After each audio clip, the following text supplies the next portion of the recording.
Albert Einstein, जिनके बारे में किसी को कुछ बताने व परिचय की जरूरत नहीं है, क्योंकि इन्होंने फिजिक्स में जीवन भर कड़ी मेहनत जो की है। और ऐसा सब जानकर हम में से कई लोग ऐसा समझते हैं कि ये स्कूल में भी इंटेलिजेंट रहे होंगे, लेकिन हम आपको बता दें कि इनकी गिनती भी एवरेज बच्चों में ही होती थी। पर इससे ये समझना कि फिर तो ये वीक बच्चे थे, पर दोस्तों ये वीक नहीं, थोड़ा अलग दिमाग के थे। और जब इनकी मृत्यु हुई थी तब इनके दिमाग को भी चोरी कर लिया गया था। पर ये सब जानने से पहले हम इनके बारे में थोड़ा कुछ जान लेते हैं। अल्बर्ट आइंस्टीन का जन्म जर्मनी के वुटेनबर्ग के एक यहूदी परिवार में हुआ था। उनके पिता पेशे से इंजीनियर और सेल्समैन थे। उनकी माता पोलिन आइंस्टीन एक हाउसकीपर थी। आइंस्टीन को शुरू में बोलने में काफी कठिनाई होती थी और उनकी पढ़ाई में भी खास रुचि नहीं थी और उनकी मातृभाषा जर्मनी थी, लेकिन साथ में उन्होंने इंग्लिश भी सीखी।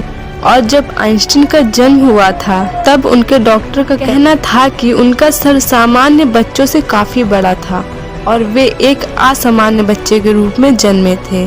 और उस समय मेडिकल में इतनी सुविधाएं नहीं थी कि इस बड़े सर का कारण जाना जा सके। इनका दिमाग बहुत तेज था, पर ये काफी बड़े होने के बाद भी इनको बोलने में काफी दिक्कत होती थी।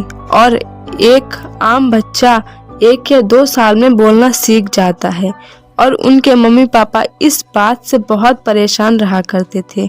और फिर 4 साल की उम्र में बोलना सीखा और तब भी वे साफ साफ नहीं बोल पाते थे, आधा अधूरा बोलकर चुप हो जाया करते थे। और फिर 9 साल की उम्र में उन्होंने बोलना शुरू किया। लेकिन आइंस्टीन काफी मजाक के इंसान भी थे। वे मोजे नहीं पहनते थे क्योंकि उनके मोजे में छेद हो जाया करते थे और साथ ही उनका ये भी मानना था कि अगर एक मोजे से काम हो रहा है तो दूसरे की क्या जरूरत है।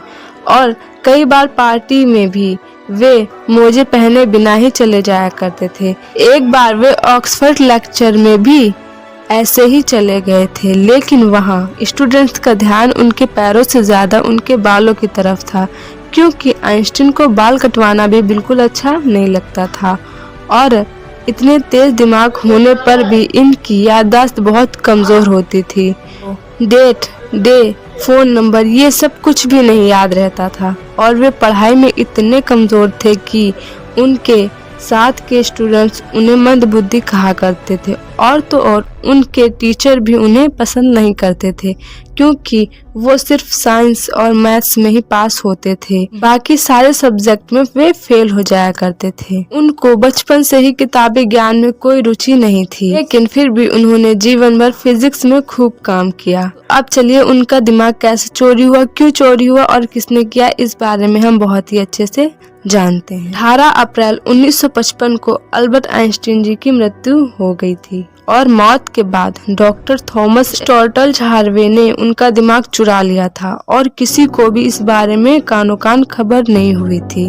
दरअसल ये डॉक्टर आइंस्टीन के दिमाग पर एक्सपेरिमेंट करना चाहते थे और वो जानना चाहते थे कि आखिर आइंस्टीन के दिमाग में ऐसा क्या था जिससे उन्होंने इतने सारे भौतिक खोज किए। और उन्होंने अपनी जिंदगी में 300 से ज्यादा वैज्ञानिक पेपर रिसर्च पब्लिश भी किए और इन सब का राज डॉक्टर जानना चाहते थे। और जब दिमाग चुराने की बात लीक हुई तो उन्हें नौकरी से भी निकाल दिया गया। फिर भी उन्होंने ये तय कर रखा था कि उनके दिमाग का वो एक्सपेरिमेंट जरूर करके रहेंगे, पर इस काम के लिए उन्हें परमिशन नहीं मिली और उनके दिमाग को एक जार में सेफ्टी के साथ रखा गया। बाद में आगे चलकर उनके बेटे हैंस ने उनके दिमाग पर प्रयोग किए और सबसे पहले उनके दिमाग का वजन किया, जिसका वजन 1230 ग्राम था, जबकि आम इंसान के दिमाग का वजन लगभग 1400 ग्राम होता है।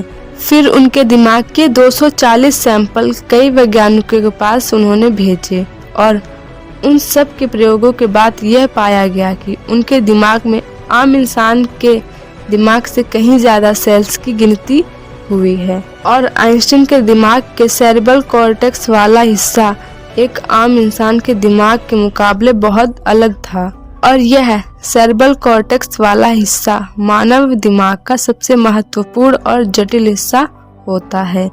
और इसी वजह से आइंस्टीन के दिमाग की सोच बिल्कुल असाधारण रहा करती थी और आइंस्टीन से लोगों द्वारा पूछे जाने पर आइंस्टीन यह कहते थे कि मैं ज़्यादा स्पेशल या ज़्यादा महान तो नहीं हूँ, लेकिन मुझ में जानने की इच्छा बहुत रहती है। तो दोस्तों आज की वीडियो में बस इतना ही। अगर वीडियो अच्छा लगा तो वीडियो को लाइक और चैनल को सब्सक्राइब जरूर कर दीजिएगा। Thank you so much. जय हिंद, जय भारत, धन्यवाद।